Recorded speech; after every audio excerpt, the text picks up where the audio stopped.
Samahan niyo ako at magluluto tayo. Naki-curious nga pala ako kung anong lasa ng ulam na to. Pork puchero nga pala para sa gabing ito. Napakuluan ko na nga pala yan tsaka ako sinalang dito. Hindi na nga pala ako naglagay ng mantika dyan dahil ko sayang magmamantika. Pagkatapos nga ng karne natin, isinalang ko na agad tong dalawang gulay natin, yung carrots at tsaka patatas. Naigisa ko na nga pala ng katamtaman itong sibuyas natin. Ihango ko lang saglit gawa ng piprituin ko pa yung patatas at tsaka yung carrots. Kaya ngayon isunod na natin itong bawang natin. Antayin lang nating lumabas ang pinakamasarap na aroma tsaka natin sundan ng kamatis. Haluin lang natin ng maayos na may katamtamang apoy. Dahil diyan natin isasangkot siya yung karne natin. Pag napansin nyo nang humiwalay na yung balat sa kamatis, pwede na natin isunod yung karne natin.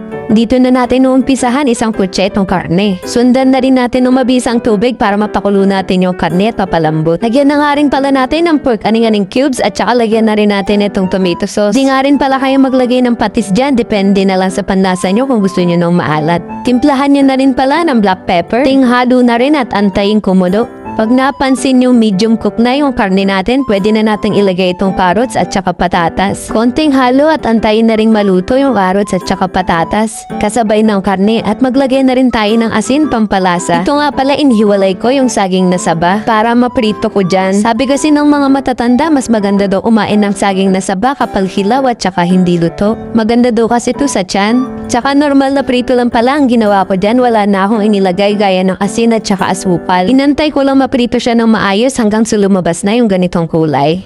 Dito nga pala na ilagay ko na yung green beans at saka yung repolyo. Hindi na natin nakuwanan dahil may inasikaso ako saglit. Sa susunod na ulam ulit, salamat sa pananood!